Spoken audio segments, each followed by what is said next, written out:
جمعیت علماء اسلام ضلع کوئٹہ کے رہنماؤں نے کہا ہے کہ کوئٹہ سیلاب متاثرین کے فنڈز زمین نگل گئی یا آسمان کھا گیا۔ ہزاروں متاثرین کو سروے کے بعد بے یار و مددگار چھوڑنا انتہائی ظلم ہے۔ اکثر نے قرضے لے کر مکانات تعمیر کروا لیے مگر اب ان کے پاس سحر و افطار کا کھانا اور عید کے کپڑے تک نہیں۔ ان خیالات کا اظہار جمعیت علماء اسلام ضلع کوئٹہ کے امیر مولانا عبد الرحمن رفیق، سینئر نائب امیر مولانا خورشید احمد، جنرل سیکریٹری حاجی بشیر احمد کاکڑ اور دیگر نے مشترکہ بیان میں کیا ہے۔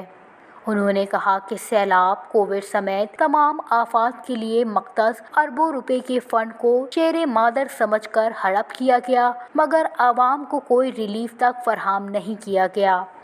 گزشتہ سیلاب نے ہنہ اڑوک، سریاب اور کوئٹہ کے اکثر علاقوں کو تباہ کر کے رکھ دیا۔ دفاعی اور صوبائی حکومتوں نے اعلانات کیے مگر اس پر عمل درآمد تاحال نہ ہوا۔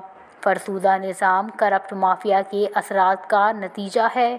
انہوں نے کہا کہ سیلاب متاثرین کو عید سے قبل رقوم اور ریلیف فراہم کر کے انہیں عید کی خوشیوں میں شامل کیا جائے۔